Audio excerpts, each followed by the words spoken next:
Bonjour, je suis Thierry Val, je suis le président de la coordination des associations et des particuliers pour les libertés de conscience. Cette organisation a été créée il y a plus de 20 ans. Aujourd'hui, elle a un statut consultatif spécial auprès de l'ONU. Elle est enregistrée auprès du Parlement européen et elle fait partie de nombreuses plateformes défendant la liberté de religion. L'affaire Tai-Jimeng a révélé les failles fondamentales de l'État de droit et la façon dont le pouvoir de l'État a été détourné ou même abusé. L'esprit de la loi est de restaurer la justice et de régler les différends dans la société. Cependant, dans le cas de Tai-Jimeng, le pouvoir de l'État a été utilisé pour discriminer les membres de cette organisation. La justice a été rendue à Tai-Jimeng devant le tribunal pénal. Mais le bureau des impôts continue de hanter les hommes de Tai-Jimeng avec des demandes fiscales invalides. En cas de différend entre l'État et le peuple, le bénéfice du doute doit revenir au peuple. Le règlement des différends devrait favoriser le peuple lorsqu'il n'y a pas de preuves claires étayant l'accusation par l'État. Un différend de 24 ans, avec toutes les preuves en faveur de Tai-Jimeng, est clairement un déni de l'esprit de la loi. L'utilisation du pouvoir de l'État doit suivre un processus juridique strictement défini pour faire respecter la justice et protéger les droits de l'homme. Les représentants du gouvernement ont violé de nombreuses dispositions de procédure régulière dans l'affaire Tai-Jimeng, juste pour en nommer quelques-uns. Des demandes fiscales découlant d'un acte d'accusation illégal, avec enquête en bonne et due forme, du Bureau des impôts constituent une violation de la procédure légale. La reconnaissance des faits par le tribunal pénal et le ministère de l'Éducation rejetée et remplacée par la reconnaissance arbitraire du Bureau des impôts constitue une violation de la procédure légale. L'ancienneté des documents et la falsification des résultats de l'enquête constituent une violation de la procédure légale. Une application incohérente de la loi constitue une violation de procédure de la loi. Le traitement discriminatoire contre les hommes de Tai-Jimeng est une violation du processus de la loi. L'absence de recours dans le système. Les droits des contribuables ne sont pas bien protégés dans le régime fiscal. Les résultats des recours ont toujours été en faveur du Bureau des impôts avec un taux de réussite disproportionné. Taïwan n'est pas un membre de l'ONU. Il n'y a aucun moyen de faire appel de cette affaire devant la Commission des droits de l'homme de l'ONU. Il n'y a pas de cour asiatique comme en Europe avec la Cour européenne des droits de l'homme. Par conséquent, il n'y a aucun moyen de faire connaître cette affaire en dehors de Taïwan. Que pouvons-nous suggérer pour remédier à cette situation?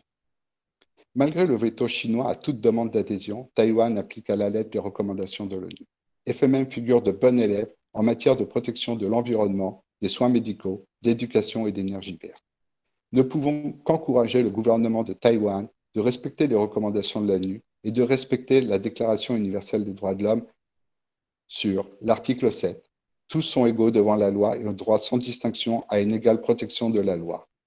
Tous ont droit à une protection égale contre toute discrimination qui violerait la présente déclaration et contre toute provocation à une telle discrimination. L'article 8. Toute personne a droit à un recours effectif devant les juridictions nationales compétentes contre les actes violant les droits fondamentaux qui lui sont reconnus par la Constitution ou par la loi.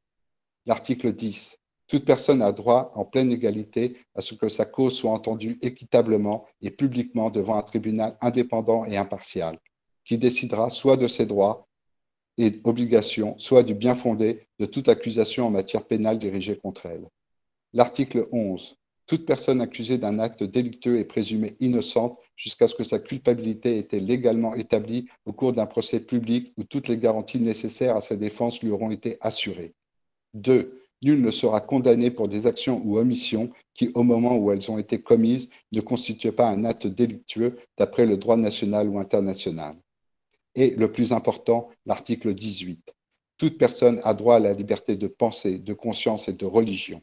Ce droit implique la liberté de changer de religion ou de conviction, ainsi qu'à la liberté de manifester sa religion ou sa conviction, seule ou en commun, tant en public qu'en privé, par l'enseignement, la pratique, le culte et l'accomplissement des rites. De plus, nous pouvons alerter les commissions des droits de l'homme des pays qui sont en relation avec Taïwan.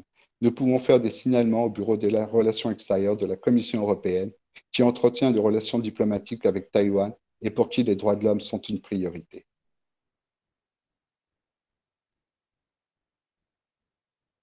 Tai Jimeng souffre depuis plus de 24 ans de cette affaire.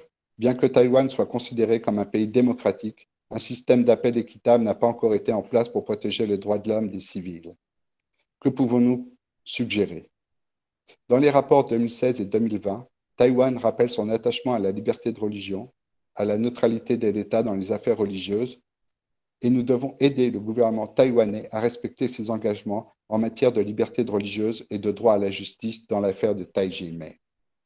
La partie restante de la procédure fiscale contre Tai Ji-men est le résultat d'une campagne entreprise il y a plus de 20 ans, généralement considérée comme peu judicieuse et injuste, et depuis longtemps oubliée. Il viole également la liberté de religion et de conviction et le droit à participer à la vie culturelle tel que protégé par le Pacte international relatif aux droits civils et politiques et le Pacte international relatif aux droits économiques, sociaux et culturels. Taïwan a gagné la sympathie de nombreux pays et organisations dans le monde pour la défense des droits démocratiques en Asie de l'Est et la gestion transparente et efficace de la crise du Covid-19. Il est grand temps que cette vieille situation soit résolue en garantissant aux membres de Tai Ji-men leurs droits humains et leur dignité et leur liberté de religion. Merci.